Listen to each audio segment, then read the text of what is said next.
ఈ సమయాన్ని ఇచ్చినటువంటి దేవునికి మొదటిగా కృతజ్ఞతాస్తులు తెలియజేస్తూ కూడి వచ్చిన మీ అందరికీ మరొకసారి దేవుని పేరట వందనాలు తెలియజేస్తున్నాను. దేవుని కృపను బట్టి ఈ గడిచిన ఈ వారంలోనే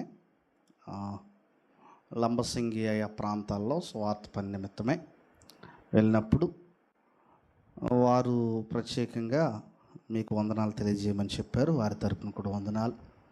2013 నుంచి కూడా ఏర్పడినటువంటి దేవుని సంకలన సంఘం నానాటికి అభివృద్ధి చెందుతూ మరి చక్కగా ఆత్మీయతలోకి అక్కడ ఉన్నటువంటి 2 సంఘాలు ఎదగడం, ముఖ్యంగా ప్రియ సహోదరుడైనటువంటి రూబేన్ మీ అందరికీ ప్రత్యేకంగా వందనాలు తెలియపరచమని చెప్పాడు. మన మీటింగ్స్లో హైదరాబాద్ నుంచి వస్తున్నామని చెప్పారు, రావడం జరిగింది, మళ్ళా వెళ్తాడు కనుక ప్రత్యేకంగా వందనాలు తెలియజేయమని చెప్పాడు. మరి కనుక నేను అది తెలియజేయడానికి నేను సంతోషిస్తున్నాను. అక్కడ పరిచర్య కోసం ప్రార్థించండి. చక్కగా అక్కడ దేవుని కృప ఏంటంటే పురుషులు ఎంతమంది ఉన్నారు, స్త్రీలు ఎంతమంది ఉన్నారు సంఘంలో, అంత పిల్లలతో సహా. సో అతి తక్కువ కాలంలో ఆ విధంగా ఆత్మీయంగా వృద్ధి చెందడం, వారు చక్కగా వారు చూపిన అనురాగం ప్రేమను బట్టి దేవుని గణపరుస్తూ వారు దేవుని కృపలో ఇంకా వర్ధిల్లాగిన మీరందరూ వారి కొరకు ప్రార్థన చేయండి. మరి స్థానిక సంఘం ద్వారా ఆయా దూర ప్రాంతాల్లో సువార్త విస్తరించబట్టుకు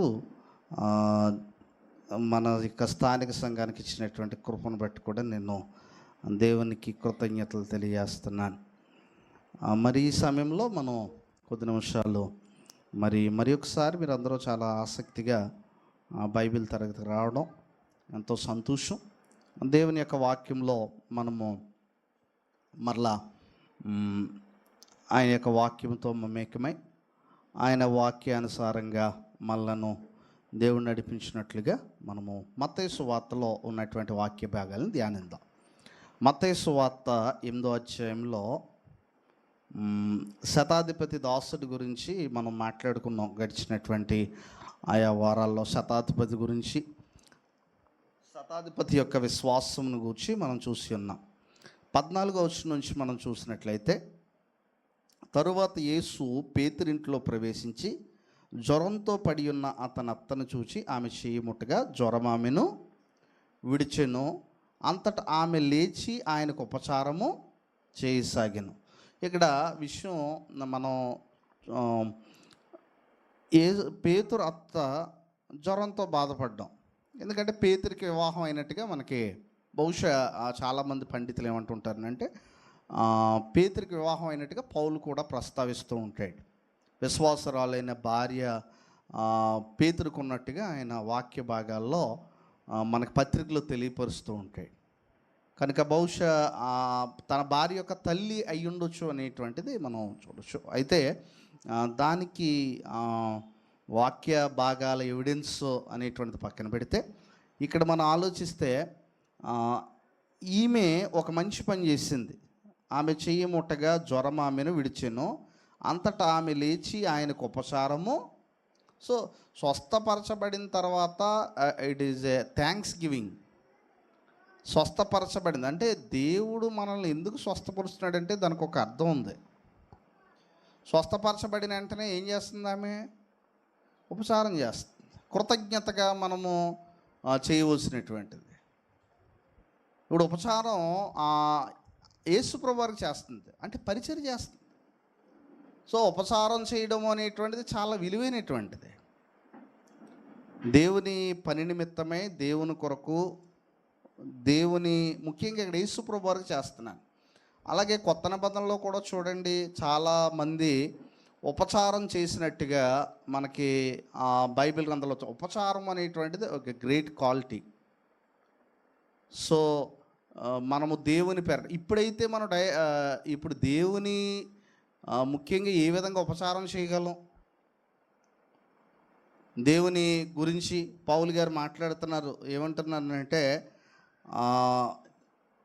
పిలిపిలకు రాసినటువంటి పత్రికలో ఫిలోమోనుకు రాసినటువంటి పత్రికలో ఒక మాట ఒనేసియం గురించి మాట్లాడుతూ అక్కడ ఒక మాట అంటున్నాడు. ఒనేసియం గురించి మాట్లాడుతూ అతను చెప్పినటువంటి మాటను మనం ఒకసారి జ్ఞాపకం చేసుకోవచ్చు. ఆ యొక్క పరిచర్య అనేటువంటిది ఎంత గొప్పది అనేటువంటి సంగతిని ఇక్కడ జ్ఞాపకం చేసుకుంటూ ఉన్నాడు.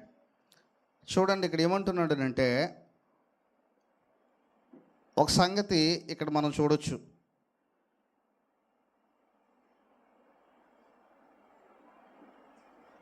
పరిచర్య గురించి మాట్లాడుతూ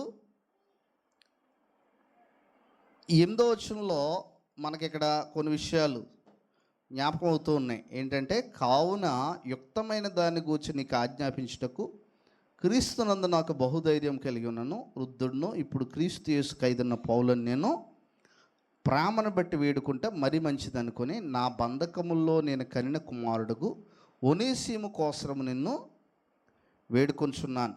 ఇక్కడ చూడండి, ఈ ఒనేసిము గురించి 12వ వచనంలో మాట్లాడుతున్నాడు. నా ప్రాణం వంటి వాడైన అతన్ని నీ యొద్దకు తిరిగి పంపి ఉన్నాను. నేను సువార్త కొరకు బంధకముల్లో ఉండగా నీకు ప్రతిగా అతడి నాకు ఏం చేశాడు? పరిచారము చేయ నిమిత్తము నా యొద్ద అతను ఉంచుకొనవలనని ఉంటిని.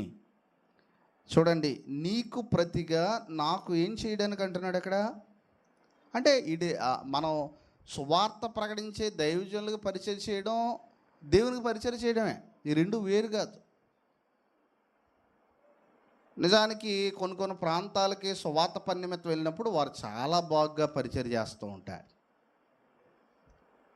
ఆ ప్రాంతాలకి దాన్ని నేను అనుభవిస్తూ ఉంటాను చాలా ప్రాంతాల్లో. ముఖ్యంగా మొన్న మీటింగ్స్కి వెళ్ళినప్పుడు ఏజెన్సీ ప్రాంతంలో మేము 4 దైవజనులు వెళ్తే ఒక కుటుంబం అంతా కూడా ఆ 2 రోజులు మా దగ్గరే ఉండి మాకు కావాల్సిన వాటిని వారి లేమిలో వారు ఏ విధంగా పరిచయం చేశారనేటువంటి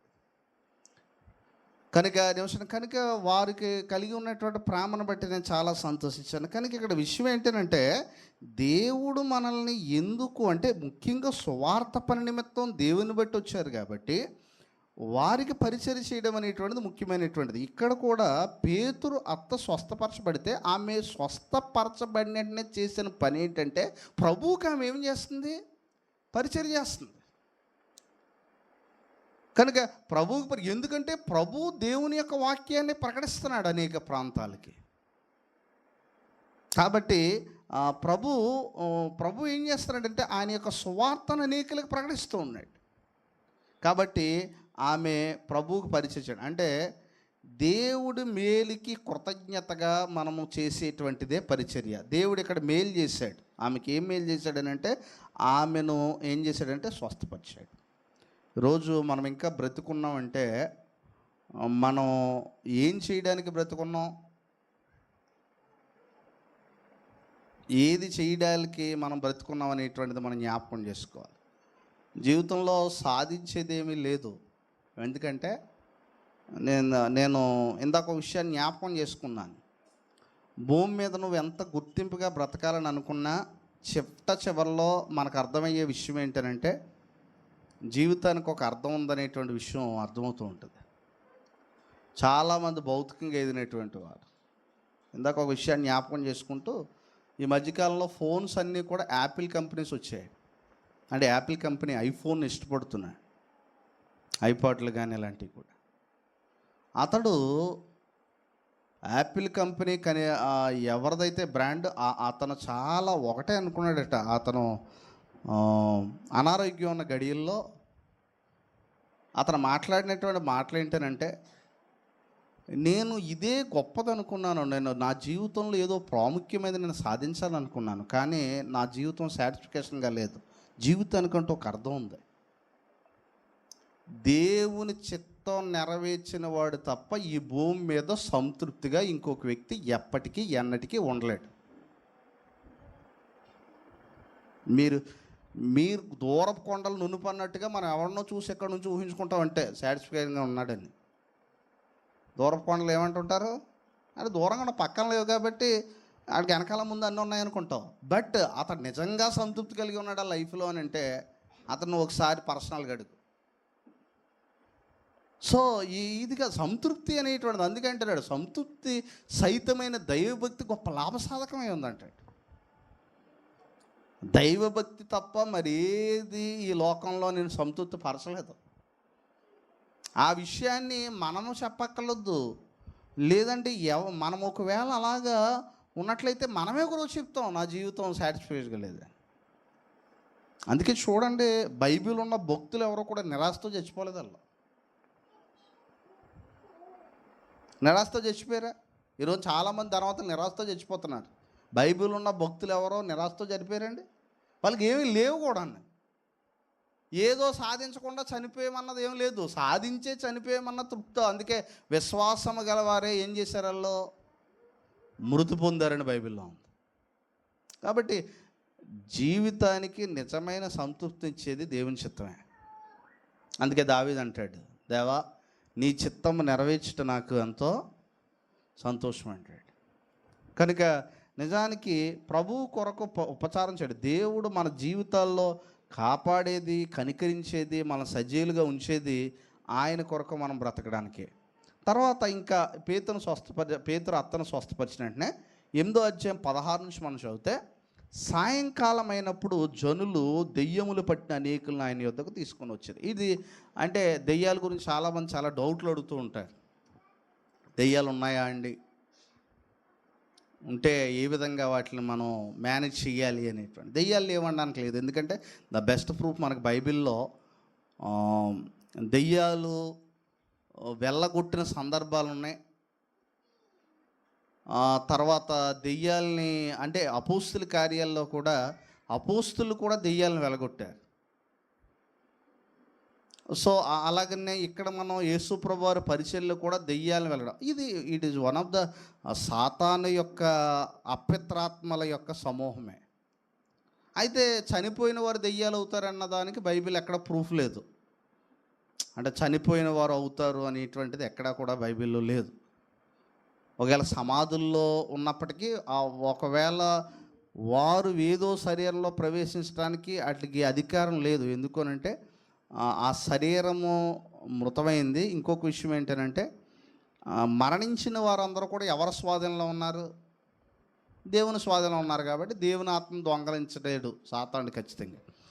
అయినప్పటికీ అపవిత్రాత్మలు అనేటువంటి వాటి గురించి, ఎందుకంటే అవి ఒక రకంగా మనం ఆలోచించినట్లయితే ఓకే, ఇప్పుడు దెయ్యాలు ఉన్నాయనే కాన్సెప్ట్ వస్తే కాస్త భయం వేస్తుంది. దెయ్యాలు లేనని అనుకున్నటువంటి వాడికి ఏ భయం లేదు. అయితే ఇప్పుడు ఈ కాలంలో ఆ కాలంలో ఉన్నట్టుగా దెయ్యాల గురించి కానీ మనం చూడం. అవి ఎందుకు లేవు ఏంటన్నా కనుక్కొని రీసెర్చ్ చేసే అంత టైం కూడా మనకు లేదు ప్రస్తుతానికి. ఎందుకనంటే దాని గురించి ఇప్పుడు ప్రస్తుతానికి బాగానే ఉన్నావు కాబట్టి దెయ్యాల గురించి రీసెర్చ్ చేయవలసిన అవసరం ఏమీ లేదు. ఒకవేళ రీసెర్చ్ చేసినా మళ్ళీ లేనిపోని భయాలు పెట్టుకొని నువ్వు విశ్వాసాన్ని వదిలేసే ప్రమాదం ఉంది. ప్రస్తుతానికి ఆ ప్రశ్నలకు ఆన్సర్ తెలుసుకోవడానికి కూడా మీరు ట్రై చేయొద్దు. ఒకవేళ ట్రై చేయాలని అనుకుంటే ఒకటి అది ఒకవేళ ట్రై చేసినా ఉన్నాయి అనేటువంటిది ప్రోని. ఇక్కడ ఒక మాట అన్నాడు, దెయ్యాల మీద కూడా ఆయనకి ఏముంది, శక్తి ఉంది. అందుకే ఇక్కడ అంటున్నాడు, ఏమంటాడంటే ఆయన మాట వలన దెయ్యములు వెళ్ళగొట్టి రోగులను వెళ్ళడం ఏం చేశాడు ఆయన. అంటే ఆ రోజుల్లో దెయ్యాలు పట్టుకున్నటువంటి వారు కూడా ఏ విధంగా ప్రవర్తించేటువంటి వారు వాళ్ళందరినీ కూడా ఆయన ఏం చేశాడు. ఒకటి విషయం ఏంటంటే శత్రువు ఎంత బలమైనడైనా దేవుని కంటే గొప్పవాడు కాదు. సో ఉందంటే ఉంది, ఇప్పుడు ఉంది కాబట్టి ఇప్పుడు మనం ఏం భయపడవలసిన పని లేదు. సో ఈరోజు మనం ఆలోచించినట్లయితే ఇప్పుడు సాధారణంగా ఆ విశ్వాసము లేదంటే ఆ యొక్క నిరీక్షణ ఆ భౌతిక కనుక ప్రార్థన ఒకవేళ కొంతమంది అప్పుడప్పుడు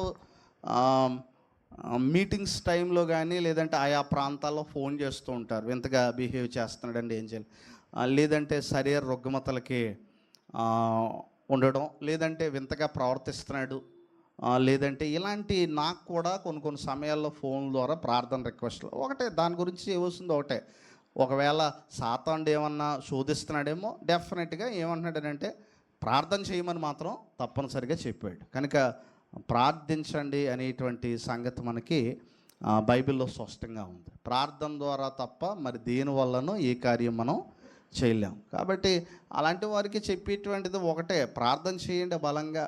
కానీ కొన్నిసార్లు ఏం చేస్తూ ఉంటారంటే రకరకాల పద్ధతులకి వెళ్తూ ఉంటారు. కానీ అలాంటి అక్కర్లేదు. ఎందుకనంటే ప్రార్థన వలన, అందుకే అన్నాడు, ఎవరైనా శ్రమల్లో ఉంటే అతడు ఏం చేయమని చెప్పాడు? ప్రార్థన చేయమని చెప్పాడు. కనుక ప్రార్థన చేయవలసినటువంటి అవసరం ఎంతైనా ఉంది. అయితే ఇక్కడ ఈ దెయ్యాల్ని వెళ్ళగొట్టినటువంటి ఆయన, మనం ఆలోచిస్తే ఆ మాట వలన దెయ్యములను వెళ్ళగొట్టి రోగులని ఎల్లను స్వస్థపరిచాడు. దెయ్యాల్ని ఆయన వెళ్ళగొట్టినటువంటి సందర్భం. అపోస్తుల కార్యాల్లో కూడా అపోస్తులు కూడా దెయ్యాలను వెళ్ళగొట్టారు. అంత మాత్రమే కాదు, స్కేవా కుమారులు దెయ్యాలను వెళ్ళగొడదామని చెప్పి ట్రై చేశారు, కానీ వాళ్ళ వల్ల అవ్వలేదు. వాళ్ళ వల్ల అంటే వారు దెయ్యాలని వెళ్ళగొట్టడానికి ప్రయత్నం చేసినప్పుడు ఏం జరిగిందంటే, నాకు యేసు తెలుసు, పౌలు తెలుసు, మీరెవరో నాకు ఎందుకంటే వాళ్ళకి ఆయన యేసు ప్రభు యొక్క పవర్ తెలుసు అట్లకి. కనుక ఏం చేశారంటే వాళ్ళ తరంగానే వాళ్ళు మొత్తం దిగంబర్లు ఉండి ఆ రాళ్ళు రప్పల్లో పడి పారిపోయారు. వాళ్ళు ఎవరో స్కేవా కుమారులు. మనకి బైబిల్లో అపోస్తుల కార్యాల్లో కూడా మనకి రికార్డెడ్గా ఉంది. కాబట్టి దేవుని శక్తి ద్వారా తప్ప మరి దేని ద్వారాను కూడా మనం భయాన్ని జయించలేం. కాబట్టి దేవుణ్ణి బలంగా మనం నమ్మగలగాలి. తర్వాత మనం ఆలోచిస్తే ఇక్కడ ఒక విషయాన్ని మనం చూడొచ్చు. ఏంటంటే, మన రోగములను భరించినండి ప్రవక్త అయిన యెషయా ద్వారా చెప్పబడినది. అంటే భౌతికంగా కూడా ఎవరైతే అనారోగ్యంగా ఉన్నారో వారి మీద కూడా ప్రభువు కేర్ తీసుకుంటాడు అనేటువంటి వాగ్దానం ఇక్కడ నెరవేరింది. ఇక్కడ నుంచి అంటే రెండు విషయాలు ఇక్కడ మనకు కనబడుతున్నాయి. 18 నుంచి 22 వరకు, మత్తయి సువార్త 8, 18 నుంచి 22 వరకు కూడా శిష్యత్వానికి వెల. యేసు ప్రభువుకు శిష్యుడిగా ఉండడం అంటే ఏంటి? సంఘ సభ్యుడిగా ఉండడం వేరు, శిష్యుడిగా ఉండడం వేరు. శిష్యుడు వేరు, సంఘ సభ్యుడు వేరు. అంటే సంఘ సభ్యుడు శిష్యుడిగా ఉండగలడు, కానీ సంఘ సభ్యులు అందరూ శిష్యులుగా ఉండలేరు. ఎవరికి? యేసు ప్రభువుకి. శిష్యుడిగా ఉండడానికి మనము ఆత్మీయ రీతిగా సిద్ధపడడం గురించి ఇక్కడ మాట్లాడుతున్నాడు. చూడండి, 18 వచనంలో అంటున్నాడు, ఏమంటున్నాడనంటే, యేసు తన యొద్దనున్న జనసమూహమును చూచి అద్దరికి వెళ్ళవలెనని ఆజ్ఞాపించాను. అంతటా ఒక శాస్త్రి వచ్చి, బోధకుడా, నీవెక్కడికి వెళ్ళినను నీ వెంట వచ్చేదనని ఆయనతో చెప్పాను. యేసు ప్రభువారు ఎక్కడికి వెళ్ళినా ఆయన వెనకాల వస్తానంటున్నాడు ఏదో. కానీ యేసు ప్రభువారు ఏం చెప్పారు? తన గురించి క్లారిటీ ఇచ్చాడు ఆయన. యేసు ప్రభువారు ఎక్కడా కూడా తన మార్గాల్ని సులువుగా ప్రజలను మభ్యపెట్టే విధంగా ఆకర్షితంగా లేవయ్యి. అంటే ఎలా అంటే, మనుషులు పాటించలేకపోతున్నారు కాబట్టి కొంచెం ఆలకే తల ఉంచుదాం అనే మెథడాలజీ మనలో చాలామందికి ఉండొచ్చు. ఏం చేస్తాం కాబట్టి మనుషులు ఎలా ఉన్నారు కాబట్టి మనం కూడా అలా బిహేవ్ చేయాలి. ఎక్కడ యేసుప్రభు విధానం అమలు చేయలేదు. ఆయన ఒక రూల్ చెప్పాడంటే అది పాటిస్తే ఆయన కూడా వచ్చేవాడు, పాటించకపోతే ఉండిపోయాడు అంతే. మనుషుల బలహీనతలకు తగ్గట్టుగా దేవుడి ప్లాన్ ఎప్పుడు మార్చబడదు. ఇక్కడ ఏమంటున్నాడు అంటే, నువ్వు ఎక్కడికి వెళ్ళినా నీ వెనకాల వచ్చేస్తానన్న వ్యక్తిని ఆయన ఏమన్నాడు? ఆయన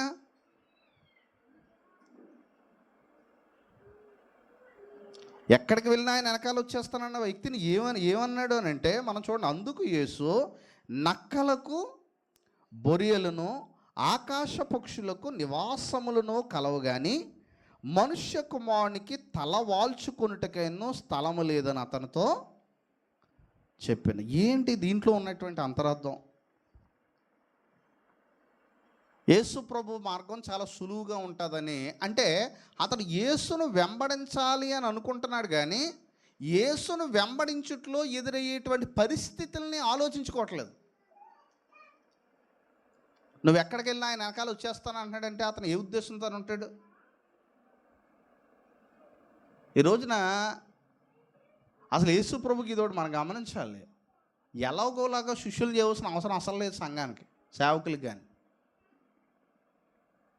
ఎలాగోలాగా శిష్యులను తయారు చేయమని చెప్పలేదు, ఆయన చెప్పినట్టే తయారు చేయమన్నాడు. అంటే ఎలా అంటే, ఇప్పుడు క్రైస్తవం ఉంది, ఇలా జీవించమని చెప్పింది, అలా జీవించడానికి అన్నాడు అని అనుకోండి, వదిలేమన్నాడు అంతే. అంతే తప్పండి బతిమాలి అలాంటిది ఏమి ఉండదులే, అంత కష్టంగా ఉండదులే, కొంచెం సులువుగా ఉంటుందిలే అని మీరేం ఎక్స్ప్లెనేషన్ ఇవ్వక్కర్లే. గవర్నమెంట్ జాబ్ గురించి అంత ఎక్స్ప్లెనేషన్ ఏమైనా ఇస్తాడా? గవర్నమెంట్ జాబ్ ఉందండి, అది పొందాలంటే నేను ఇంటికి వచ్చి ఎవడన్నా బతిమాలుతాడా? నువ్వే ఎన్ని కష్టాలు పడినా రాత్రి పగలని చదువుతావు, ఎందుకంటే దానికి ఉన్న విలువ అది. మరి నిత్య జీవానికి విలువ తెలిసినప్పుడు మానవుడు ఎందుకు సిద్ధపడ్డు? కనుక నిత్య జీవాన్ని ప్రకటించండి అన్నాడు అంతే. ఆయన ఎక్కడా కూడా, మీరు ఎక్కడంటే చూడండి, యేసు ప్రభు ఎప్పుడూ కూడా తన శిష్యుల్ని బతిమాలు తయారు చేయలేదు, సువార్త ప్రకటించాడు అంతే. వారు ఎవరైతే వారి యొక్క హృదయాల్లో కన్వర్ట్ అవుతూ ఉంటారో వారు ఆయన వెంబడించారు. సంఘాన్ని నింపడానికి చేసే ప్రసంగం వేరు, సంఘస్థుల హృదయాల్లో క్రీస్తుని నింపడానికి చేసే ప్రసంగం వేరు. సంఘాలు నింపడానికి కొన్ని కార్యక్రమాలు ఇక్కడ మనం పెట్టవచ్చు, అప్పుడు ఆటోమేటిక్గా సంఘం నిండుతుంది. కానీ యేసు ప్రభు ఎప్పుడూ కూడా తన శిష్యులను తయారు చేయడానికి మనుషులను ఆకర్షించేటువంటి పద్ధతులు ఎప్పుడూ ప్రవేశపెట్టలేదు. శిష్యత్వ వేళ ఇందులో చాలా విషయాలు ఉన్నాయి. కనుక ఆయన వాక్యాన్ని ప్రకటించండి అన్నాడు, సువార్త ప్రకటించండి అన్నాడు. కానీ ఇక్కడ ఏమన్నాడంటే, నా కూడా వచ్చే నీకు ఏ లోటు ఉండదని అన్నాడా ఇతనితోటి? ఆయన వెంటనే చాలా తన మార్గం చాలా క్లారిటీగా చెప్పాడు. ఆయన నక్కలకు బొర్రెలు ఆకాశ పక్షులు గూళ్ళు ఉండవు అంటే, నాతో తిరిగితే సరైన నివాసం సరైన వసతులు కూడా నీకు ఉండవు అంటే, అప్పుడు వెంటనే ఆయన ఏమన్నాడు? వస్తానన్నాడా? యేసుని మనము ఒక విషయం ఏంటంటే, అనేకులు ఎందుకు యేసు ప్రభువుని నమ్ముకొని వెళ్ళిపోతూ ఉంటారనంటే, దే కేమ్ టు, ఎందుకు వచ్చారనంటే వాళ్ళు ఫుల్ఫిల్ దేర్ ప్లెజర్స్. అంటే ఒక విషయం ఏంటంటే, వారి మనసులో ఉన్నటువంటి ఒక శరీరేచ్ఛలు నెరవేర్చుకోవడానికే యేసు ప్రభువుని నమ్మిన ఏ వ్యక్తి కూడా ఏదో రోజు వెళ్ళిపోతాడు, డెఫినెట్గా వెళ్ళిపోతాడు.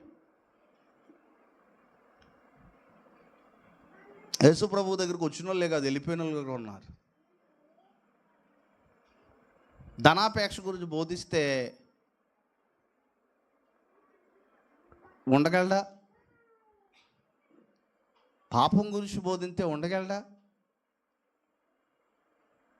యేసు ప్రభు చాలా కరెక్ట్గా చెప్పాడు. ఇతని మైండ్లో ఏముందనంటే, యేసు ప్రభుతో వెళ్ళిపోతుంటే భూ సంబంధంగా, అంటే ఒక సంతోషంగా సుఖంగా జీవించాలని అనుకుంటున్నాడు. కాబట్టి నువ్వెక్కడికి వెళ్ళినా నేను అక్కడికి ఏమంటున్నాడు? వస్తానంటున్నాడు. అయితే ఆయన ఏమన్నాడనంటే, నక్కలకు బొర్రెలు ఉన్నవే, ఆకాశ పక్షులు కూడా సాయంత్రానికి ఏముంటుంది? ఒక గూడు ఉంటుంది. నక్కల బొర్రెలు ఆకాశ పక్షులకు ఏముంది? సరే, కానీ మనుష్య కుమారుడికి తలవాల్చుకుంటేకైనా ఏం లేదన్నాడండి. అంటే నాతో రావడము అని అంటే, నువ్వు సమ్టైమ్స్ నువ్వు ఏమి చేయగలవు? నన్ను నమ్ముకోవడం అంటే, లేదంటే నాతో రావడము అని అంటే, నువ్వు భూ సంబంధమైన సుఖాల కోసం వెతక్కో. యేసు ప్రభు ప్రకటించిన సువార్త చాలా విలువైంది. శిష్యత్వానికి ఒక వెల ఉంది. ఇంకా విషయాన్ని ఇంకా కూడా చెప్తున్నాడు. ఏమన్నాడనంటే, ఆయనతో చెప్పాను, అందుకు యేసు నక్కలకు బొర్రెలు అని చెప్పిన తర్వాత ఆకాశ తలవాల్సిన స్థలం లేదని అతనితో చెప్పాను.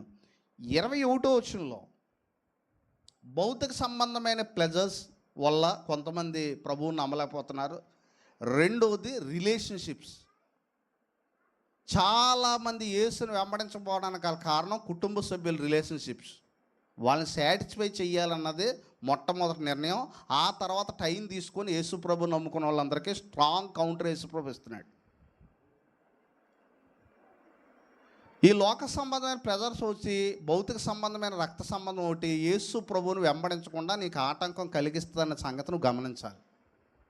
మొట్టమొదటిది ఏంటంటే భౌతిక సంబంధమైన ప్లెజర్స్ వల్ల, భౌతిక సంబంధమైనటువంటి ఇచ్చల వల్ల అతను యేసు ప్రభువుని ఏం చేయట్లేదు, అలా అనుకున్నాడు కానీ అలా జరగలేదు కాబట్టి అతను అయినా సరే వెంబడిస్తారని అనలేదు. రెండోది ఏంటంటే it is a family relationships. మీలో ఎవరైనా సరే కుటుంబాల వల్ల వచ్చే శోధనల వల్ల దేవుని చిత్తాన్ని కొంచెంసేపు పక్కన పెడదామని అనుకుంటే అలాంటి వారందరికీ యేసు ప్రభు రెండో వ్యక్తి గురించి పరిచయం చేస్తున్నాడు. ఏంటది పరిచయం చూడండి. మత్తయి సువార్త 8వ అధ్యాయంలో ఇక్కడ చెప్తున్నాడు. ఏమన్నాడు చూడండి, 21వ వచనంలో అన్నాడు, శిష్యుల్లో మరి ఒకడు, ప్రభువా నేను మొదట వెళ్ళి ఏమన్నాడండి, నా తండ్రిని పాతిపెట్టుటకు నాకు సెలవిమ్మని ఆయనను అడగ్గా. ఏమడుగుతున్నాడు ఈయన? నా తండ్రిని పాతిపెట్టుటకు ఏమంటున్నాడండి, నాకు సెలవు అని అడగ్గా, యేసు అతన్ని చూచి నన్ను వెంబడించుము, మృతులు తమ మృతులను. ఇది చదివినప్పుడు మనకేమనిపిస్తుంది అంటే ఇక్కడ విషయం ఏంటంటే బైబిల్ పండితులు చెప్పేది ఏంటంటే ఇప్పుడుకిప్పుడు యేసు ప్రభు చనిపోయాడు, క్షమించండి, ఇప్పుడుకిప్పుడు ఆ తండ్రి చనిపోయాడు కాబట్టి ఇప్పుడు సమాధి చేసుకొని వస్తానని అందుకు కాదు, ఫ్యూచర్ టెన్స్లో మాట్లాడుతుంది ఇక్కడ. ఎందుకంటే అతను తండ్రి చనిపోతే యేసు ప్రభు దగ్గరికి వచ్చి ఎందుకు ఉంటాడు, అక్కడ తండ్రి కార్యక్రమంలోనే ఉంటాడు. ఇప్పుడు డెడ్ బాడీ దగ్గర గురించి మాట్లాడట్లేదు ఆయన, భవిష్యత్తు గురించి చెప్తున్నాడు. ఎందుకంటే తండ్రిని పాతి పెట్టుకొని వచ్చేటొక సమయం అంటే ఎప్పుడు అంటే ఒక రకంగా తండ్రిని పాతి పెట్టుకొని వచ్చేటప్పటికే అనేటువంటి మాట ఇక్కడ ఏమంటున్నాడు అంటే కొంత నాకు టైం కావాలి. ఇప్పుడు నా తండ్రి బహుశా చివరి స్టేజ్లో ఉండొచ్చు, అది పాతి పెట్టి కార్యక్రమం మొత్తం అంతా కొంతమంది ఈ రోజుకే ఉన్నారు. యేసుప్రభు నమ్ముకోండి అంటే నా నాన్నగారు తలకొర పెట్టినాక బాప్తిసం పొందుతానంటాడు. అవసరం ఇలాంటి విశ్వాసులు అంటే యేసుప్రభుకి ఒక ఆఫర్ ఇస్తున్నారన్నమాట, నువ్వేం కంగారు పడకో, నేను నా తండ్రిని చక్కబెట్టిన తర్వాత నీ వెనకాల కూడా తిరుగుతాను, అప్పుడు నీకు కూడా ఒక ఓటు వేస్తాను, మద్దతు ఇస్తానని చెప్తున్నారు. ఆయనకు ఓట్లు మద్దతులు అవసరం లేదు ఆయనకి. ఈరోజుకున్నారు ఇలాంటి విశ్వాసులు. యేసు ప్రభువుని వెంబడించడానికి టైం తీసుకోవడం.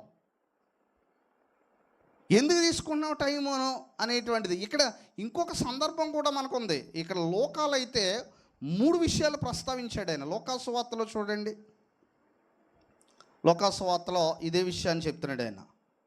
9వ అధ్యాయము, లోకాసు వార్త 9వ అధ్యాయంలో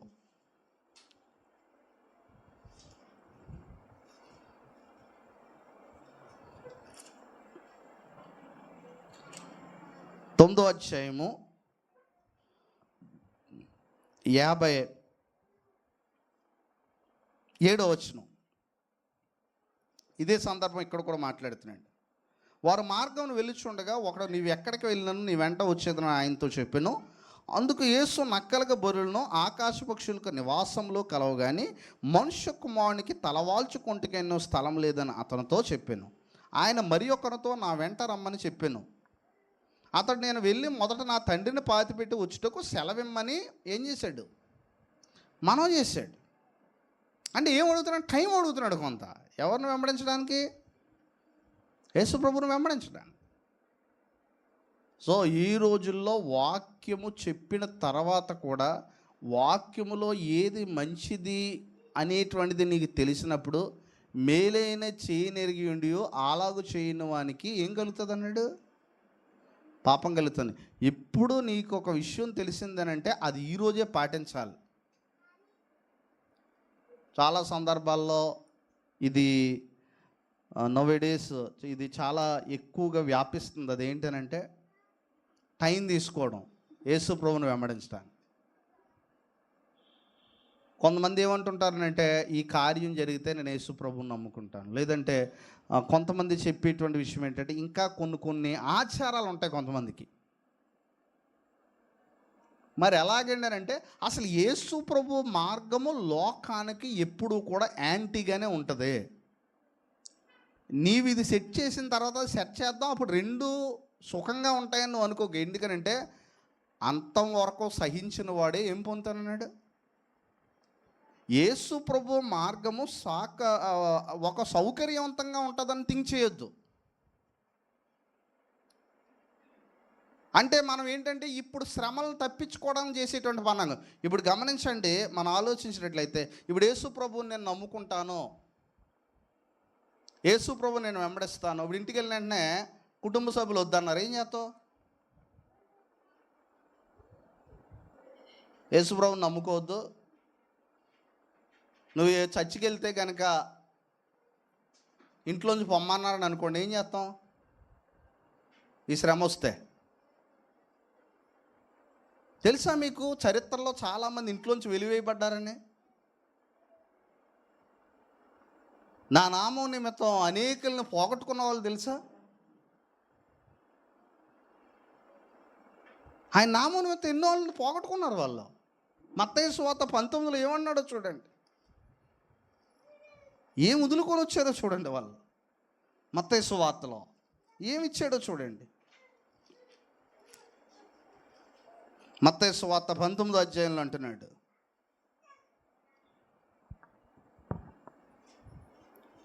19వ అధ్యాయము 27వ వచనంలో అంటున్నాడండి. ఏమంటున్నాడు ఆయన? పేతురు అడుగుతున్నాడు అక్కడ ఒక ప్రశ్న, యేసు ప్రభు వారిని. పేతురు ఒక ప్రశ్న అడుగుతున్నాడు. పేతురు, ఇదిగో మేము సమస్తమును విడిచిపెట్టి నిన్ను వెంబడించితిమి. మేము ఏమి విడిచిపెట్టి వెంబడించాం? సమస్తాన్ని విడిచిపెట్టి వెంబడించాం. గనుక మాకేమి దొరుకునని ఆయన అడుగ్గా, యేసు వారితో ఇట్లన్నో, ప్రపంచ పునర్జన్మందు మనుష్య కుమారుడు తన మహిమ గల సింహాసనం మీద ఆసీనుడై ఉన్నప్పుడు నన్ను వెంబడించిన మీరును 12 సింహాసనల మీద ఆసీనులై ఇశ్రాయేలు 12 గోత్రముల వారికి నా నామం నిమిత్తం అన్నదమ్ములనైనను అక్క చెల్లెళ్ళనైనను, ఇవేమి అలంకార భాష కాదు, ఇది డైరెక్ట్గానే మాట్లాడుతున్నాడు. ఇది నా నామం నిమిత్తం అన్నదమ్ములనైనను అక్క చెల్లెళ్ళనైనను, ఇంకా చెప్తున్నాడు చూడండి, తండ్రినైనను తల్లినైనను పిల్లలనైనను భూమినైనను ఇండ్లనైనను విడిచిపెట్టిన ప్రతి వాడును 100 రెట్లు పొందును.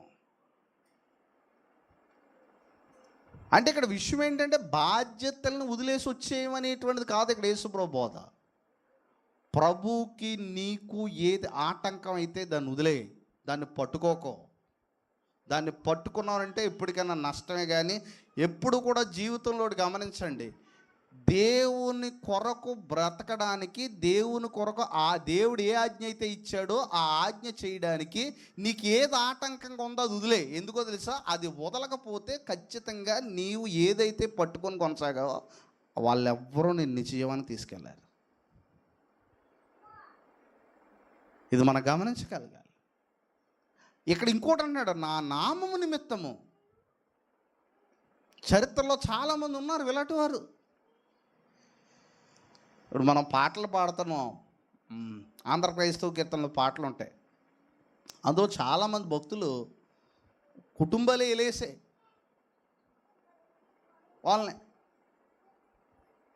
వాళ్ళు సుఖంగా బ్రతకాలంటే యేసు ప్రభువుని వదిలేస్తే చాలు. వాళ్ళు చాలా సుఖంగా బ్రతికుండేవాళ్ళు. కానీ వారు సుఖాన్ని విడిచిపెట్టి యేసు ప్రభు కోసం నిందలో అవమానాలు పడడానికి ముందుకెళ్ళారు. అంటే ఈయనలో ఏముంది? శిష్యత్వం వల్ల మనం గుర్తించగలగాలి. ఇక్కడ విషయం చాలాసార్లు చెప్తున్నాడు. ఏమన్నాడంటే, ఇవన్నీ కూడా విడిచిపెట్టిన వాడు ప్రతి వాడు 100 రెట్లు పొందుతాడు. 100 రెట్లే కాదు, మళ్ళీ ఇదియుగాక ఏం పొందుతాడు అన్నాడు? నిత్య జీవమును ఏం చేస్తాడంటున్నాడండి? సంతరించుకుంటాడు. కనుక ప్రభువుని వెంబడించుట్లో లోక సంబంధమైన ప్లెజర్స్ కానీ భూ సంబంధమైన రిలేషన్స్ కానీ అడ్డు రాకూడదు. ఈ రోజుల్లో ఆదివారం మానేయడానికి కారణం కుటుంబ సభ్యులు పెళ్ళి అయితే వెళ్ళిపోతాం మనం వదిలేసి. అసలు మన గురించి ఒక క్లారిటీ ఉందా వాళ్ళకి? వీళ్ళ ఆదివారం ఎక్కడికి రారో, వీళ్ళ దేవుణ్ణి ఆరాధించుకుంటారు అనే మెసేజ్ ఇవ్వగలిగామా ఇన్ని సంవత్సరాల నుంచి? ఒకే ఆదివారం కలిసి ఎందుకు రాలే అనుకుంటారు వాళ్ళు. అలాగనే దేవుని కదా ఒక ఆదివారం గురించి నేను మాట్లాడట్లేదు, చాలా విషయాల్లో ఏదైనా ఒక విషయాన్ని మన గురించి మనం క్లారిటీ ఇవ్వగలగాలి. పరుల పాపములో ఏం చేయొద్దు అన్నాడు ఆయన, పాలోడు అవద్దు. ఆ కుటుంబ సభ్యుడైనా సరే, కుటుంబంలో ఎవడో ఒక అన్యాయం చేస్తున్నాడు, అన్యాయంగా డబ్బు సంపాదిస్తున్నాడు, ఆ కుటుంబం అంతా అందులో పాలువారై ఉన్నారు. ఒక్కడ అన్యాయంగా సంపాదించినాడు కాబట్టి, మా నాన్న సంపాదించినాడు కాబట్టి మేము అందరం సంపాదించట్లేదు అయినా తింటున్నాడు, కుదరదు అక్కడ. ఎందుకంటే అన్యాయం నుంచి నువ్వు బయటికి రావాలి, లేదని ఖండించాలి దాన్ని.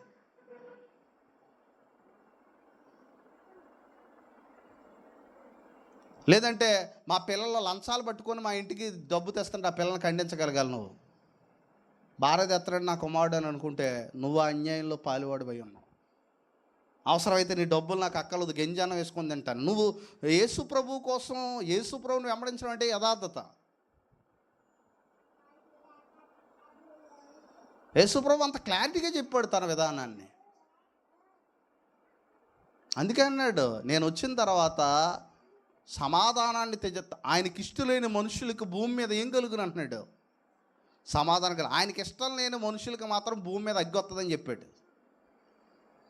అందుకే నేను అగ్నివే ఉచితనే. ఇప్పటి నుంచి రిలేషన్షిప్ మధ్యలో భేదాలు వస్తాయి, రావని అనుకుంటున్నారా? అందరూ ఒకటి నమ్మారు అనుకోండి, బంధువులు అందరూ, రిలేషన్స్ అందరూ కూడా, ఏ గొడవ ఉండదు అక్కడ. కొన్ని నష్టాలు వస్తూ ఉంటాయి, కొన్నిసార్లు మనం తప్పదు కదండి అంటుంటాం. ఇవన్నీ కూడా చాలా జాగ్రత్తగా చూసుకోవాలి. కొన్నిసార్లు చూడండి, విగ్రహ సంబంధమైనవి మన యొక్క ఫ్యామిలీ రిలేటివ్స్లో ఎవరో చేయమన్నారని చెప్పి మనం చేసేసామని చివరికి పాస్టర్ గారికి అది చెప్తారు చాలామంది. ఎవరో మా పెద్దమ్మ చేసిందండి, మా రిలేటివ్స్ పిడేహారండి, నాకేం సంబంధం లేదు. నువ్వేం చేస్తావు నీ ఇంట్లో కార్యక్రమాలకి? నీ ఇంట్లో కార్యక్రమాలు నువ్వో ఓనర్ వాళ్ళందరూనా? నువ్వేం చేస్తున్నావు? మహా అయితే నువ్వేం చేస్తావు? కొట్టి చంపేస్తారా? చచ్చిపో ప్రభు కోసం. అంతకంటే గొప్ప భాగ్యం ఏముంది ఈ లోకంలో? ఈ లోకానందరినీ సాటిస్ఫై చేసుకొని ఎన్నాళ్ళు బతుకుతావు? నీకంటూ ఒక దీవం ఉండాలి. నా నిమిత్తం ప్రాణం పెట్టిన వాడు ఖచ్చితంగా దాన్ని ఏం చేసుకుంటాడు రోజు. ఈరోజు అంత కష్టాలు లేవు. ఈరోజు చిన్న చిన్న శోధనలు పడిపోతుంటాం మనం. అన్ని కష్టాలు లేవు ఈరోజు. ఒక కుటుంబంలోంచి వెలేసే అంత కష్టం లేదు, ఒక ఊర్లోంచి వెలేసే అంత కష్టం లేదు ఈరోజు. కానీ ఆ రోజుల్లో వెలివేయబడినప్పటికీ వారు ప్రభువుని ఏం చేశారండి అనుకున్నారు. కుటుంబ యజమానులు కానీ కుటుంబంలో ఉన్నటువంటి, ఎందుకంటే యేసు ప్రభు ప్రాముఖ్యంగా అని చెప్పాడు, భౌతికంగా సుఖం కోసం యేసు ప్రభుని వెంబడించేవాడిని, ఫ్యామిలీ రిలేషన్షిప్స్ అడ్డొస్తున్నాయని చెప్పి యేసు ప్రభుని వెంబడించడానికి టైం కావాలనుకునేటువంటి వాడిని ఆయన ఒకటే అన్నాడు, సరే వెయిట్ చేస్తానులే, వెళ్ళి చక్కబెట్టుకుని వచ్చాను లేదు. ఆయన మూతులు తమ వృత్తులను పాతి పెట్టుకున్నాము, నువ్వు వచ్చి నన్ను ఏం చేయమన్నాడండి గమనించున్నాడు. ఫ్యామిలీ రిలేటివ్స్ని అందరినీ సాటిస్ఫై చేసిన తర్వాత యేసుప్రభుని నమ్ముకుంటాను అనేటువంటిది కరెక్ట్ విధానం కాదు. ఎందుకంటే యేసుప్రభు చెప్పాడు. ఇక్కడ ఇంకొక అదనంగా యాడ్ చేశాడు లోకా గారు. ఏం చేశారో చూడండి, లోకా సువార్తలో చెప్పినటువంటి మాట ఏంటంటే, ఇక్కడ ఇంకొక విషయాన్ని కూడా ఆయన యాడ్ చేయడం జరిగింది. ఇంకొక విషయాన్ని ఎందుకు యాడ్ చేశాడంటే ఇక్కడ చెప్తున్నాడు చూడండి, 60వ వచనంలో చూడండి మీరు. మత్తయి లోకా సువార్త 9, లోకా సువార్త 9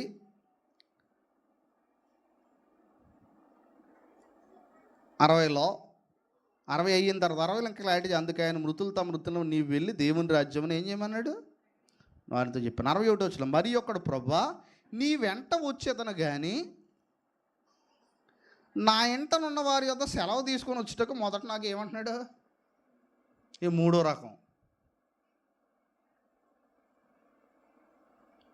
ఇది మూడోది. ఇది నేను వెంబడించాలని మనసులో ఉంది కానీ కొంచెం మా ఇంటికాడ కూడా పర్మిషను అవసరం, సెలవు కావాలి.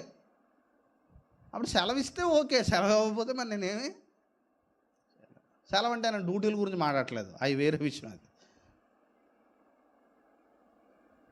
అంటే ఎక్కడా కూడా కొన్ని కొన్ని మినహాయింపులు ఇచ్చి కొన్ని కొన్ని వాటిని బట్టి నన్ను వెంబడించకపోయినా పర్లేదని. ఎందుకో తెలుసండి, ఈ ఫ్యామిలీ రిలేషన్షిప్స్, ఈ లోక సంబంధం అన్నిటికంటే యుగయుగములు ఆయనే దేవుడు ఈ ప్రపంచానికి. ఆయనకి ఆ హక్కు ఉందా? ఆయనకి లేదా? ఆయనకి మనల్ని ఎవరు పుట్టించారు? ఈ భూమి మీద అసలు మనల్ని సృజించుకున్నది ఎవరు? ఆయనే మనల్ని ఏం చేశాడు? పుట్టించాడు. ఈ ఫ్యామిలీ రిలేషన్షిప్ అని ఎన్ని భూమి మీద తీసుకొచ్చింది ఆయనే. అయితే మానవుడు వీటితో బిజీ అయిపోయి చివరికి ఏమంటున్నాడు? ఇప్పుడు ఒక విషయం, ఈ పర్మిషన్ అనేటువంటిది, ఇప్పుడు దేవుడు కంటే గొప్పవాడు ఎవడున్నాడు ఈ లోకంలో? దేవుడి కంటే గొప్పవారు ఎవరున్నారు మనకి? దేవుడి కంటే గొప్పవారు ఎవరన్నా ఉన్నారండి? దేవుడు ఇచ్చిన మాట ప్రకారం ఈ అన్నిటికీ ఒకటే ఆన్సర్, విశ్వాసం. ఎలా అంటే మరి అనే క్వశ్చన్కి ఆన్సరే విశ్వాసం. ఎందుకో తెలుసా?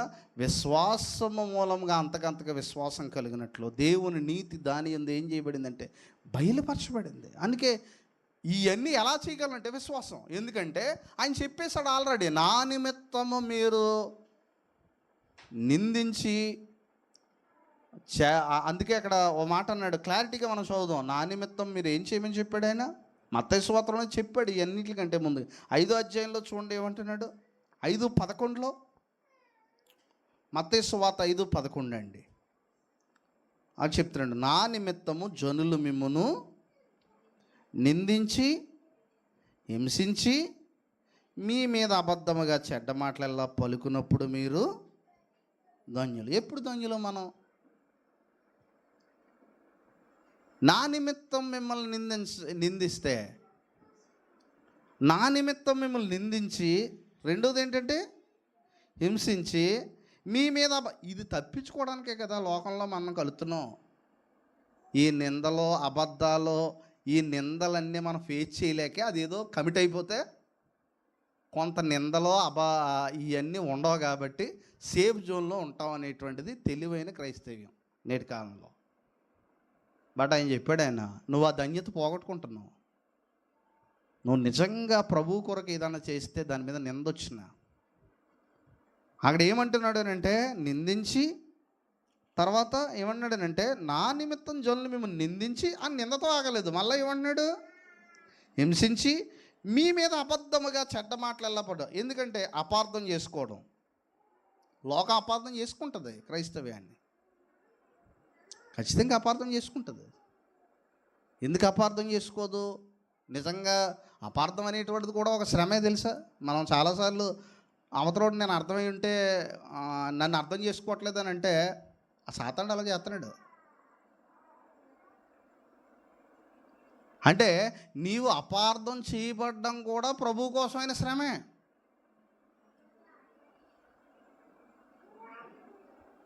చాలాసార్లు మనం ఏమనుకుంటూ ఉంటానంటే ఇందులో ఏమీ లేదు, అపార్థాలు ఉన్నాయి. ఆ అపార్థం అనేటువంటి శ్రమ కూడా వస్తుంది. ఎందుకంటే నా నిమిత్తం అబద్ధముగా చెడ్డ మాటలల్లా పలుకున్నప్పుడు మీరు ధన్యులు. ఎప్పుడు ధన్యులు అంటున్నాడు? మీరు జనాలందరూ పొగిడినప్పుడు ధన్యులు అంటున్నాడా?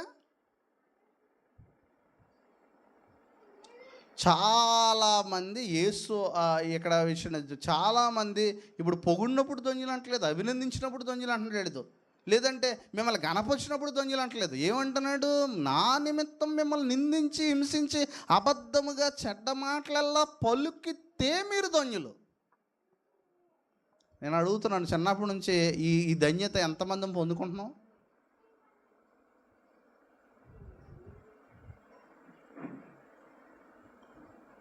ఈ ధన్యత పొందుకోవాలంటే నువ్వు ప్రభు పక్షాన్ని నిలబడాలి. నువ్వు చివరికి ఏకాకి అయిపోయినా సరే నిలబడతావు ప్రభు కొరకు. ఆయన చాలా క్లారిటీగా చెప్పాడు. ఎందుకంటే ఈ భూ సంబంధమైన దాంట్లో పాపం అనేటువంటిది ఉంది. పాపము అనేటువంటిది ఎప్పుడు కూడా ఏం చేస్తూ ఉంటుందని అంటే, ఇప్పుడు జనరల్గా మీరు చూడండి, చాలా సందర్భాల్లో మనము మన విశ్వాసాన్ని ప్రకటించుటకు మనం మొహమాటంగా ఎందుకుంటున్నాం? ప్రజల దగ్గర మన విశ్వాసాన్ని మొహమాటంగా ప్రకటించడానికి మన విశ్వాసాన్ని? ఎవరో ఏదో అంటారని చెప్పి మనం చాలాసార్లు యేసు ప్రభువుని కూడా మనం వారి దగ్గర ఎత్తడానికి చాలా భయపడుతూ ఉంటాం. కానీ ఏం మొహమాట పక్కలేదు, ఎందుకంటే మనము క్లారిటీగా మన యొక్క విశ్వాసాన్ని వారికి ప్రకటించగలిగాలి. మొన్న మాకు ఒక ఆయన తగిలాడండి, ఇక్కడ తగలడం అంటే అదే షాప్కి వెళ్ళాం. ఆయన ఒకప్పుడు చాలా ఏం చేసేవాడంటే చాలా అన్యాచారాల్లోనూ ఈ విగ్రహారాధనలో ఉండేవాడు. ఇప్పుడు ఒకటి క్లారిటీ ఇచ్చాడట, మా ఇంటికి రాకుండా నేను ఈ విషయంలో ఏ విధమైన సహాయం నేను చేయనని. ఆడికి ఎంత 100 ఇస్తాడు, ఏదో సంబరం చేసుకుంటాడని ఇచ్చేస్తాం మనం. ఎందుకంటే మనకేంటంటే ఈ ఊరు జనం మనల్ని మెచ్చుకోవాలి. ఎందుకంటే మన మీదకి ఏ అపాయమును ఏ గుడారం సమీపించకూడదు మనకి. ఎందుకంటే పాత నిబంధనలో వచనాలు ఉన్నాయి కదా, కొత్త నిబంధన దాకా రాలేకపోతున్నాం. అంటే చెప్పాడంట అక్కడ ఆదివారం అంటాడు. కనుక అతనికి ఇంకా సత్యం అర్థం కావాలి. అయితే ఒక కమిట్మెంట్తో ఉన్నాడు. నా ప్రభువుకి నచ్చందే జనాలందరికీ నచ్చిన నేను చేయను. నా ప్రభువుకి నచ్చితే జనాలకు నచ్చకపోయినా నేను చేస్తాను. ఇదే విశ్వాసం. అదే ప్రభు గొప్పగా బోధిస్తుంది. ఎందుకు తెలుసా? దీంట్లో ఏముందో తెలుసా? ఫైనల్గా నువ్వు ఎవరిని నమ్ముతున్నావు అనేది ఉంది ఇందులో. ఎందుకంటే మనం తీసుకునే చాలా నిర్ణయాల్లో ప్రభువుకి ఎందుకు విలువ ఇవ్వట్లేదని అంటే, ప్రభు అందరికంటే గొప్పవాడు. విశ్వాసం ఎప్పుడు కూడా ఏం చేస్తూ ఉంటుందని అంటే, ఈ భూమి మీద ఉన్న మనుషులా నాకు ప్రతిఫలం ఇచ్చేది దేవుడా? ఎవరు ఫైనల్గా నాకు ప్రతిఫలం ఇవ్వగలరు? మనుషులా దేవుడా అండి? కనుక దేవుడికి లోబడితే సరిపోద్ది కదా. ఓ రోజు సువార్త ప్రకటిస్తుంటే ఈ నామాన్ని బట్టి ప్రకటించకూడదు, మీరు మాట్లాడకూడదని పేతురికి అడ్డొచ్చారు. ఆయన వెంటనే అన్నారు, మేము మీ మాట వింటూ న్యాయమా, దేవుని మాట వినడం న్యాయమా? ఆ నామం గురించి ప్రకటించకుండా మేము ఉండలేం. సో సంఘ సభ్యులుగానే మనం ఉండిపోవడానికి వీల్లేదు, శిష్యులుగా మనం ఎదగలగాలి. మీరు అందుకే ఆయన ఏమన్నాడనంటే, మీరు సర్వలోకానికి వెళ్ళి, మనం ఆదివారము లేదంటే ప్రార్థనలకి వచ్చి వెళ్ళిపోవడం కదా. సమాజంలో శిష్యుడిగా బతుకుతున్నావా? క్రీస్తుకు శిష్యుడిగా. సమాజంలోనేమో లోకానికి అభిమానిగా బ్రతికి ఇక్కడికి వచ్చి అటెండ్ అవ్వడం వల్ల ఉపయోగం ఏం లేదు. నీవు ఇక్కడ నేర్చుకున్నటువంటిది అంతా కూడా సమాజంలో క్రీస్తుకు శిష్యుడిగా బ్రతుకుతున్నావా? సమాజంలో కూడా క్రీస్తుకు శిష్యుడిగా బ్రతకగలగాలి. ఎందుకో తెలుసా? భూమి మీద నన్ను ఎవడు ఒప్పుకుంటాడో పరలోకమందు వాడిని నేను ఏం చేస్తాను. ఈ రోజు కంటే ఆ రోజు చాలా క్రిటికల్ మాట అది ఒప్పుకోవడం అంటే. భూమి మీద ఎవడన్నా యేసు ప్రభువును ఒప్పుకుంటే అతను తీసుకెళ్ళి జైల్లో పడేస్తారు. అందుకే అన్నాడు, భూమి మీద ఎవడన్నా ఆయన ఒప్పుకున్నాడని అనుకోండి, వెలేసేస్తారు ఆ రోజుల్లో. అందుకే అన్నాడు, భూమి మీద నన్ను ఎవడన్నా ఒప్పుకుంటాడా వాడిని పరలోకం ఒప్పుకుంటాడు. భూమి మీద ఎవడైనా నన్ను కాదంటాడా వాడిని పరలోకం ముందు కూడా నేనేమంటాను. భూమి మీద ఆయన ఒప్పుకోవడం అనేటువంటిది ఒక మాట. ఫైనల్గా నేను చెప్తున్నాను, మనం యేసు కోసం బ్రతికితే మన జనాలందరూ ఒప్పుకోరు. జనాలందరూ ఒప్పుకుంటున్నారంటే నువ్వు యేసు కోసం బ్రతకట్లేదని అర్థం. ఇదే మీరు ఎప్పుడన్నా గమనించండి. కొంతమంది అంటుంటారు, నేను ఎప్పుడు చిన్నప్పటి నుంచి ఒక మాట కూడా పడలేదండి, వెంటనే చెప్పొచ్చాడు క్రీస్తు కోసం బ్రతకట్లేదని. అవునా? ఈ వాక్యాలను బట్టి నన్ను చిన్నప్పటి నుంచి ఎవ్వరూ ఏ మాట ఏ ఆటంకం రాలేదండి, నేను చాలా అందరికీ ప్రేమ కురిపించాను, అందరు మనల్ని పొందాను అని అంటున్నాడనంటే ద బెస్ట్ ప్రూఫ్ నువ్వు యేసు ప్రభు కోసం బ్రతకట్లేదు. నిజంగా బ్రతుకుంటే పడక నిందలు వచ్చి ఉండాలి, నిజంగా బ్రతుకుంటే పడక నిన్ను అవమానపరచాలి, నిజంగా బ్రతుకుంటే ఎవడొకడు నీతో యుద్ధం ఖచ్చితంగా చెయ్యాలి. చిన్నప్పటి నుంచి చిన్న మాట కూడా పడలేదని కొంతమంది చాలాసార్లు మాట్లాడుతుంటారు ఇలాంటి మాటలు. అంటే యేసు ప్రభు కంటే గొప్పవాడు అయి ఉండాలి నువ్వు. ఆయన పడ్డాడు కదా, మరి ఆయన పడలేదా? శిష్యుడు తన బోధకుడి కంటే ఏం కాదన్నాడు. ఈ భూమి మీద ఎందుకు, ఒక విషయం ఏంటంటే ఈ భూమి మీద ఈ గమనించండి, అత్యంత నీతిమంతుడు ఎవరు ఈ భూమి మీద? అత్యంత అంటే గమనించినట్లయితే పాపము చేయకుండా అత్యంత పవిత్రంగా జీవించింది ఎవరు ఈ భూమి మీద? యేసుప్రభునండి. అత్యంత ఘోరంగా శ్రమ అనిపించింది ఎవరు ఈ భూమి మీద? సో ఈ రెండింటిని ఎవరు వేరు చేయలేరు. వెన్ యూఆర్ నువ్వు నీ లైఫ్ రోజు లగ్జరీగా బ్రతుకుతున్నావు అంటే డెఫినెట్గా you are satisfying the world. But మనం ఏం చేయాలంటే ప్రభు ఆజ్ఞల్ని కూడా ఎప్పుడు కూడా మనం ఆలోచన, నాకు ప్రభువుకు అడ్డెవరు వస్తున్నారు, నాకు ప్రభువుకు అడ్డు వస్తే సమయం అడ్డు వస్తుందా, నాకు ప్రభుకి నాలో ఉన్న లోక సంబంధ కోరికలు అడ్డు వస్తున్నాయా, లేదంటే నా రిలేటివ్సే నాకు అడ్డు వస్తున్నారా? నో. అందుకంటున్నాడు నాగట్ట మీద కింద అతనికి అదే చెప్పాడు, నాగట్ట మీద చెయ్యి పెట్టి వెనక్కి తిరిగి చూచేవాడు ఎవ్వడో నాకు అక్కర్లేదని చెప్పాడు ఆయన. నా రాజ్యానికి ఏం కదన్నాడు. నువ్వెవరు నమ్ముకొని అయితే వెళ్ళే వాళ్ళు నీకు పరలోకాన్ని ఇవ్వగలరా ఫైనల్గా?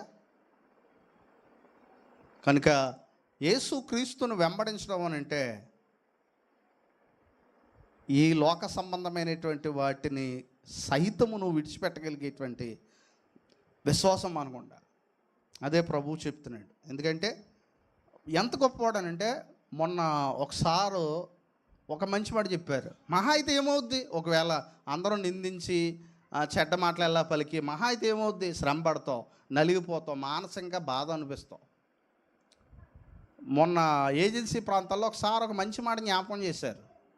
ఆయన అన్నాడు, నేను వెళ్ళి మీకు స్థలము సిద్ధపరచ వెళ్తున్నాను, నేనుండు స్థలంలో మీరు ఉండులాగిన, నేనుండే స్థలంలో మీరు ఉంటారు. ఆయన ఎక్కడ ఉంటాడు? ఆయన ప్రధానమంత్రి గారు మోడీ గారి ఇంట్లో మనం ఉండగలమా? అంతకంటే గొప్పవాడు కదా ప్రభు. ఆయన ఏమంటున్నాడంటే, నేను ఎక్కడైతే ఉంటానో అక్కడికి మిమ్మల్ని తీసుకొని వెళ్తాను. ఇప్పుడు ఎంతకంటే గొప్ప ఆఫర్ లోకంలో ఎవరైనా ఇస్తే వాళ్ళని వెంబడించు. నువ్వు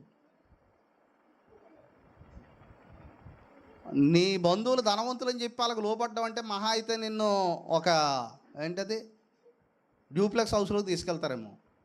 కానీ ప్రభు అంటున్నాడు, నేనుండే స్థలంలోకే మిమ్మల్ని తీసుకెళ్తాను. ఆయన ఉండే స్థలం ఎంత గొప్పదండి, పరలోకం. అక్కడ తీసుకెళ్తాను. నేను ఉండే స్థలంలో మీరు ఉండులాగిన నేను స్థలము సిద్ధపరచ వెళ్తున్నాను. కనుక ఆయన చాలా గొప్పదే. ఆ స్థానం కంటే గొప్ప స్థానం ఈ లోకంలో నీకు ఎవరైనా ఇవ్వగలరా ఎప్పటికైనా?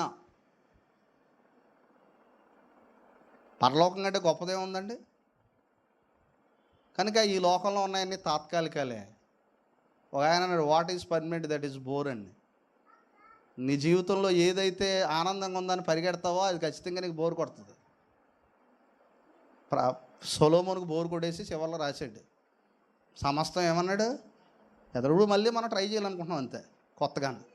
ఎందుకంటే సొలొమోన్కి ఇంకా కొంచెం ఆయనకంటే నేను కొంచెం వేరే రూల్లో ట్రై చేయాలి కదా. సొలొమోన్ చెప్పేశాడు, నాకున్న తోటలో, నాకున్న బిల్డింగ్స్, నాకున్న భవనాలు, నాకున్న ఏమి నా కంటికి ఏది కనబడుతుంది నేను సంపాదించగలిగాను.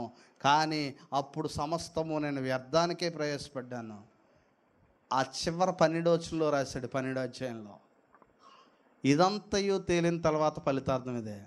ప్రభా మాకు అనుభవం చాలదో, మేము కూడా ట్రై చేయాలనుకుంటే ట్రై చేయండి, నష్టమేం లేదు. ఎందుకనంటే చివరికి రిజల్ట్లో నువ్వు ఇంకో ప్రసంగం ఉందని రాస్తావు. ఒకవేళ నాలెడ్జ్ ఉంటే నువ్వు రాస్తావు చివరికి ఓ రోజు కూర్చొని, ఇదంతా నేను చేయగలిగాను. కానీ చివరికి తేలిన యెహోవా యందు భయభక్తులు కలిగి ఆయన కట్టడలను ఏం చేయమన్నాడండి? అనుసరించుటే మానవ కోటికి విధి. This is the whole duty అన్నాడు. విధి అంటే డ్యూటీ. అది ఒకేలా అలాగా ఇంకొకటి, దేవుని వెంబడించే వారికి ఎంత ప్రతిఫలం ఉంది, మరి వెంబడించిన వారికి ఏడ్పును పండ్లు కొరుకుటి ఉండును. ఖచ్చితంగా ఉంటుంది, నష్టం ఉంది. ఇప్పుడు తలాంతులు యూజ్ చేయమని చెప్పాడండి. అంటే తలాంతులు ఇచ్చాడు, 5 తలాంతులు తీసుకున్నాడు, ఏం చేశాడు? 5 సంపాదించాడు. 2 తలాంతులు తీసుకున్నాడు, ఇంకో 2 సంపాదించాడు. మరి 1 తలాంతు తీసుకున్నాడు, ఏం చేశాడు? ఏమీ సంపాదించకుండా ఆ ఓటు అట్టుకొచ్చి రిటర్న్ బ్యాక్ చేశాడు. అయితే ఏమన్నాడు అని అంటే, పోన్లే అని అనలేదు, ఆయన తీసుకెళ్ళి చీకట్లో పడేయండి అన్నాడు. దేవుడు కొరకు పని చేయకపోతే పోన్లే, అతనికి ఏదో కుదరలేదని వదిలేడు ఆయన. అతను తీసుకెళ్ళి చీకటి కాలంలో పడేయండి అని చెప్పాడు. కనుక ఈ భూమి మీద మన జీవితాన్ని, అంటే తలాంత్ అంటే ఇప్పుడు మనకి జీవితం, ఈ జీవితాన్ని వృధా చేసుకుంటే ఫైనల్గా మనం ఒక మెట్టుకి మనం వెళ్ళబోతున్నాం. అందుకే అన్నాడు, ఇప్పుడు మన మీద ఏమీ కేసులు లేకపోవచ్చు, ఎందుకంటే కోర్టులో కేసు ఉందని అడిగాను కదా, ఎప్పుడు కొట్టివేయబడింది. లేదంటే కొంతమంది కోర్టులో కేసు ఉండొచ్చు, కోర్టులో కేసులు లేకపోవచ్చు, ఏవో సందర్భాలను బట్టి. కానీ ప్రపంచం అంతటి మీద కేసు వేయడానికి యేసుప్రభు సిద్ధంగా ఉన్నాడు. ప్రతి ఒక్కడు క్రీస్తు న్యాయపీఠం ఎదుట కోర్టులో నిలబడతాడు. ఉందా బైబిల్లో? కొరింథీ పత్రికలో మంచి పని ఏమి, చెడ్డవాడిని మనం జరిగించిన దేహంతో జరిగించిన క్రియలకు ప్రతిఫలం పొందినట్టు ప్రతి వాడును క్రీస్తు న్యాయపీఠం ఎదుట ఏం చేయాలంటండి? ఈ భూమి మీద ఏ కోర్టుకి వెళ్ళబోనా రోజు ఆ కోర్టులో నిలబడవలసిన అవసరం ఉంది భూమి మీద మనుషులకి. కనుక ఆయన దేని బట్టి తీర్పు తీస్తూ ఉంటాడు? తన వాక్యాన్ని బట్టే ఏం చేస్తాడండి ఆయన. ఎందుకు వాక్యం ప్రకటించమన్నాడు తెలుసండి లోకానికి? ఈ వాక్యాన్ని బట్టి తీర్పు ఉంటుంది. ఎవడో వాక్యం వినకుండా వచ్చి రేపు పొద్దున్న నేను ఎంబీబీఎస్ చేశానండి, నా నాలెడ్జ్ చాలా గొప్పదంటే కుదరదంట. లేదంటే కష్టపడి ఇంజనీరింగ్ చేశానండి, పిహెచ్డీ చేశానండి, లేదంటే ఈ లోకంలో చాలా భూములు నాకంటే తెలియదు, వీటిని బట్టి తీర్పు తెచ్చబడదట. అంచె దినమున ఈ నా మాటను బట్టే ఏం చేయబడుతుంది. ఇప్పుడు భారతదేశంలో ఏదన్నా తీర్పు తెచ్చబడాలని రాజ్యాంగం పలానా 320 సెక్షన్ ప్రకారం ఎలా అంటున్నాడంటే, మనుష్యుడికి, అందుకే అన్నాడు మీరు వెళ్ళి సర్వలోకానికి వెళ్ళి సర్వ సృష్టికి ఏం చేయమంటున్నాడండి? సువార్త ప్రయాణించకపోవడం వల్ల వాళ్ళు రాకపోయినా, వాళ్ళు వస్తారా లేదని వాళ్ళని డిసైడ్ అవ్వమన్నాడు. ఒకవేళ రాకపోయినా ఆ సెక్షన్ వాళ్ళకి తెలిసిపోతుంది. ఎందుకనంటే నమ్మి బాప్తిసం పొందినవాడు ఏమన్నాడు? రక్షించబడి నమ్మని వానికి. సరే, అంత మాత్రమే కాదు, చివరి వరకు మనము నమ్మకంగా ఉండమని యేసు ప్రభువు చెప్పాడు. కనుక శిష్యత్వానికి తగిన వెల ఉంది. ఆ ముగ్గురు సిచ్యువేషన్లు మనం చూడడం, ఈ ముగ్గురులో ఏది ఒప్పుకోలేదు ఆయన. ఆయన ఏమన్నాడంటే, నన్ను వెంబడించాలంటే సుఖంగా ఉంటుందని ఆలోచించుకో, కానీ ఒకరోజు మాత్రం నేను ఏ ప్లేస్కి వెళ్తున్నాను అక్కడ తీసుకెళ్తానండి. రెండవది, నన్ను వెంబడించాలంటే కొన్ని కార్యక్రమాలు ఉన్నాయి కాబట్టి నేను వాయిదా వేసుకొని వెంబడిస్తానంటే కుదరదు అంటున్నాడు ఆయన. నన్ను వెంబడించాలంటే కొంచెం టైం తీసుకుంటానండి అని అంటే కుదరదు అంటున్నాడు ఆయన. ఎందుకో తెలుసా? టైం నాది, మళ్ళీ నువ్వే నాకు ఏమిస్తున్నావు? మళ్ళీ టైం ఇచ్చింది ఎవరండి మనకి? టైం దేవుడితే మళ్ళీ ఆయనకి ఈయన టైం ఇస్తున్నాడు. అవునా కదండి? టైం ఎవరిదే? ప్రభువుది. కాబట్టి ప్రభు టైం అని ప్రభు ఇవ్వడానికి మళ్ళీ ఆయనకు కూడా మనం ఏం చేస్తున్నాం? కుదరదండి అలాగే. ఎందుకంటే దేవుని కొరకు నిలబడగలిగేటువంటి పరిపూర్ణమైన విశ్వాసంలోకి దేవుడు మనం నడిపించినట్లుగా మనం ప్రార్థన చేద్దాం. అందరికీ వందనాలు. ప్రార్థన.